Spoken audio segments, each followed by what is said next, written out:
One of our sisters shared an incredible story. She saw 97% of Christians in hell and explained the reasons why they were there. Even though this experience happened long ago, it's surprisingly relevant to our world today. When I first heard it, I could hardly believe it, but now I'm sharing her letter with you.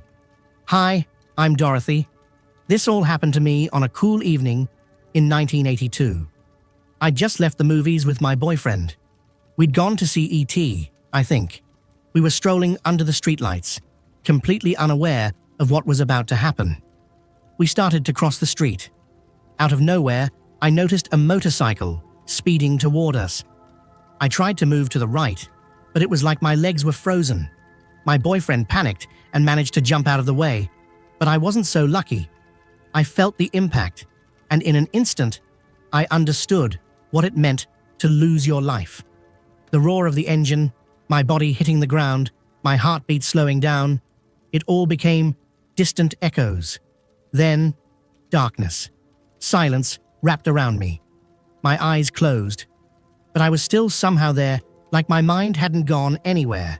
It felt like I was leaving the world I knew and heading somewhere else, without any idea why or where. As my eyes slowly shut, deep silence surrounded me. There was no sense of time or space. It was like a gentle breeze was carrying me, but I wasn't connected to anything. In that moment, I felt myself separating from my body. Suddenly, I realized I was in a cold, dark void. This wasn't just the darkness of night.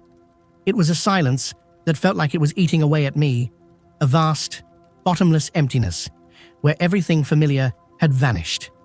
I couldn't speak, but a single question echoed in my mind. I'm here, but why? I wanted to look back at the warm, familiar world, the places and people I knew, but they all felt like a fading dream now.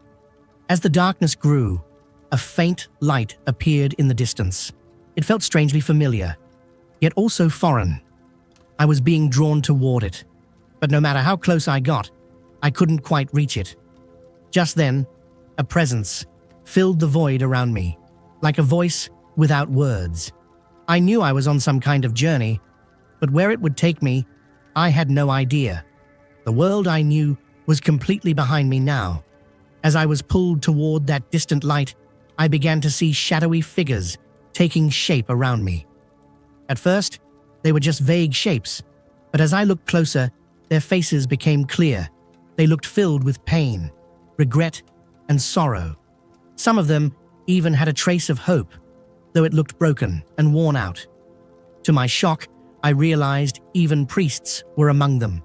97% of Christian souls, people I recognized. Some of them weren't even dead yet. How could this be? At that moment, I didn't fully understand it myself, and you might not either. But you will as I go on. All these people, Christians, people I thought of as fellow believers, were here. It was incredible. Souls who thought they'd served God their whole lives now seemed completely lost. For the first time, I felt completely alone among people I'd once believed were faithful. There had to be a reason they were here, appearing alongside me, showing me something important. How is this possible, I wondered. We believed in God, so why are we all here, in this emptiness? Then, that silent presence within me spoke again. It was like hearing a voice without sound. Serving God doesn't mean simply using His name. What you see are people who believe they know the truth, but in reality, they are far from it. The weight of that moment hit me hard. It felt like I was in a place where my devotion to God and how I'd truly lived was being measured. Just the thought of ending up like these souls, lost and alone, filled me with a fear deeper than anything I'd ever felt. As I drifted among these faces in the darkness, suddenly a powerful light surrounded me. The brightness was so intense, it startled me, piercing through all the darkness around us. Squinting, I could make out a graceful figure coming closer. This being looked human, yet it had a peace and beauty beyond anything I'd ever seen. It seemed to glow from within. "Don't be afraid," a gentle, yet deep voice said, "If you can see me, there's a reason you're here." The figure took my hand and gently pulled me out of the dark void. In an instant, the heavy fog around us lifted, and I found myself standing on the edge of a river in a different realm. It was calm and beautiful, but there was still a weight pressing on my heart. "You're wondering who I am," the figure continued. "I'm just a guide, here to show you why you're here." Their voice was like it was slowly unraveling something in me, something I hadn't even realized was there. "But why did I see those souls?" I asked. "They hadn't even died yet. Weren't they Christians like me?" The guide replied, "Time flows differently here. The events that will happen in your world will mark their souls, but there's still hope for them because God is forgiving. Now, I'll explain why they're here." As the guide spoke, there was a seriousness in their eyes that made me start questioning everything within myself. Even though I didn't completely understand their words yet, I knew the next part of my journey was unavoidable. When people start focusing on screens, the real world begins to fade from view, the guide explained. Think back to the first television. People began to fall deeper into a trance every day as they stared at that glowing box. What started as a simple escape gradually turned into an addiction. But that was just the beginning. In the future, people will turn to screens more and more to disconnect from their own lives. Trying to understand the weight of this, I asked, "Are you talking about television?" With a slight smile and nod, the guide answered, "Not just television. New devices will come along, smaller, more powerful, more alluring. People will share their dreams, desires, and deepest thoughts on these new screens, unable to look away. They'll get so wrapped up in other people's lives and images, in the dreams those images create. But even as they hope to connect, they'll drift further apart." I tried to picture what the guide was describing. Is it wrong for people to share their thoughts and dreams? "It becomes harmful when it turns into an addiction," the guide said gently. "They won't realize it, but they'll give their time, attention, and even their souls to this new world. Many will lose touch with reality. A deep loneliness awaits them." The thought of something so powerful that it could consume people's souls terrified me. The guide's gaze seemed to look far into the future, like a warning of a darkness yet to come. And now, with social media today, we can see how true this is, I thought. Back then, I couldn't make sense of it, but now it's very clear. They were telling me about the world we're living in now, and I didn't even realize it at the time. The guide led me into a crowd of young people surrounding us. Their faces were blank, their eyes empty, like they didn't know who they were or where they belonged. It felt like they were lost, searching for something, but not knowing what. There was a familiar ache in their hearts, but also a deep, indescribable sense of alienation. The guide's voice was calm as it spoke again. "Listen," the guide said, "the future begins here, but for many, it will turn into a hollow freedom, leading to unrest. People will start to question their own existence and search for an identity outside of God's purpose for them. They'll lose touch with their true selves, forcing themselves into molds that don't fit. Men will lose their sense of what it means to be men. Women will forget what it means to be women. And as they reject the unique identity God has given each of them, they'll lose their inner peace as well." These words struck deep. I started to understand how losing our sense of self, our God-given identity, leads to loneliness. It's a cage people build around themselves, but they call it freedom. The guide went on, "As these young people drift further from the essence God gave them, they'll feel even more lost. Peace will turn into confusion, and the longing to belong will leave a deeper void." What I was seeing confirmed a worry I'd kept buried for years. Young people, instead of finding real peace, would keep searching, but the more they searched, the further they would stray, and with each step, they'd feel their true identity slipping away. The guide gently took my hand again, and we found ourselves in front of a large, grand church. As soon as I stepped inside, an uneasy feeling came over me. The church was packed, people gathered together, but I could feel something missing. The guide bowed their heads slightly and said, "Look carefully and listen to what you see." People had their hands lifted in prayer, calling out to God, but their eyes and expressions lacked depth. It was as if they were performing rather than praying. The church was beautiful, the walls polished, the decorations stunning, but the spirit, the sacred presence, was nowhere to be found. "These churches will mention God's name," the guide explained, "but they'll be empty buildings, shells that have lost their soul. The sermons here will tell people only what they want to hear, comforting them on the surface without calling them to examine God's will. These churches will be filled with words that soothe but don't challenge." Looking around, I saw that even though everyone was physically present, their hearts and minds were elsewhere. They came to church out of habit, not out of genuine faith or devotion.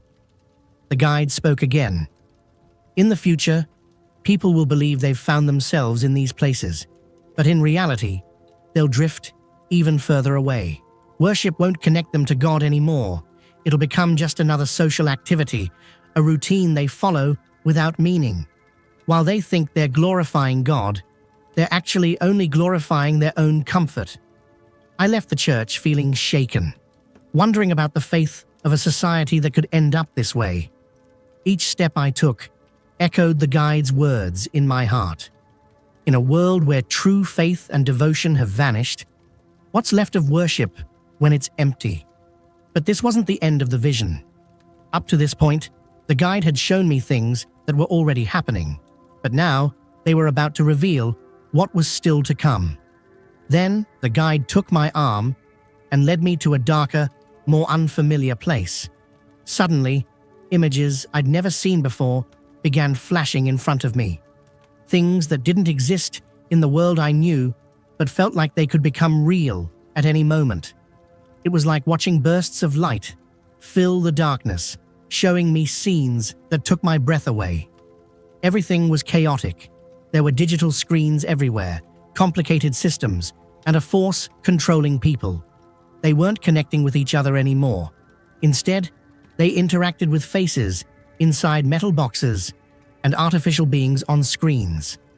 Everyone was plugged into something, but nobody was truly connected to each other. The guide let out a deep sigh and began to speak. "The future won't just be about advancements in technology.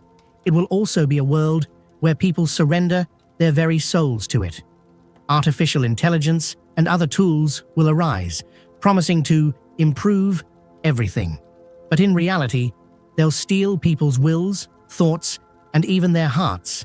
People will lose control over their own lives. In this world I was witnessing, people moved like they were programmed. They acted, thought, and even felt according to something outside themselves, as if they were running on commands. Real human connection, real emotions, and original thoughts were nearly impossible to find. Their eyes were dull, and their souls seemed locked in a place they couldn't escape from. These people were shadows, moving only when commanded, their wills taken from them. Hearts that once sought God's path will now deceive themselves with technology, the guide said. People will rely on artificial intelligence not to make choices, but to complete themselves. But the more they pursue this path, the further they'll move from their own existence and souls. The creativity and spirit God gave them will be replaced by dependence on machines. The guide came closer and said, "They'll abandon their own souls, their willpower, even their identities. They'll lose the ability to govern themselves or question their own thoughts. Technology will try to take God's place and turn humans into little more than obedient shadows." These words shattered the last bit of hope within me.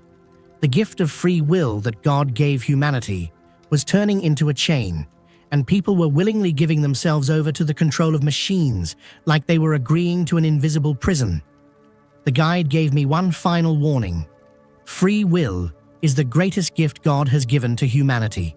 If people abandon this gift, all that remains is an empty void.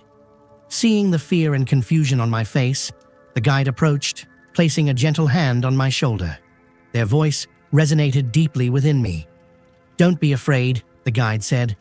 "This isn't the end. God remains with people even in their darkest moments. Although the future will bring many changes, the free will God has given you and the light in your soul cannot be extinguished by any force."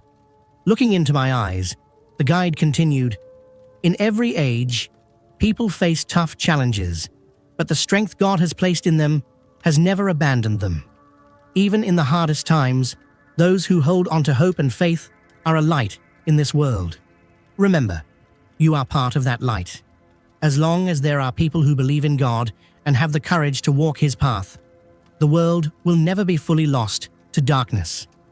The guide's final words echoed within me, becoming a source of strength. Smiling, the guide added, "Be brave. Even in the midst of darkness, one person who keeps their faith in God can move mountains." At that moment, I realized that each dark vision I'd seen was both a warning and a call to live with hope and faith. Suddenly, I opened my eyes, my heart pounding. It felt like I was truly experiencing the act of breathing and being alive for the first time. As I looked around, I realized I was back in the world I knew, but something had changed deep inside me, as if my heart had been reshaped. In that moment, I felt nothing short of a miracle had occurred. I was so thankful to God for giving me second chance. For the first time, I understood the profound meaning of the love and responsibility God has given each of us. I remembered Jesus' words from Matthew 5:16. "Let your light shine before others, that they may see your good deeds and glorify your Father in heaven." This second chance, I now knew, was meant for me to be a light in the world, to spread truth and love in my own journey. This opportunity God gave me wasn't just a call to myself, it was a call to touch others' hearts as well. God's love, His infinite mercy, and the second chances He offers us are woven into every verse of the Bible.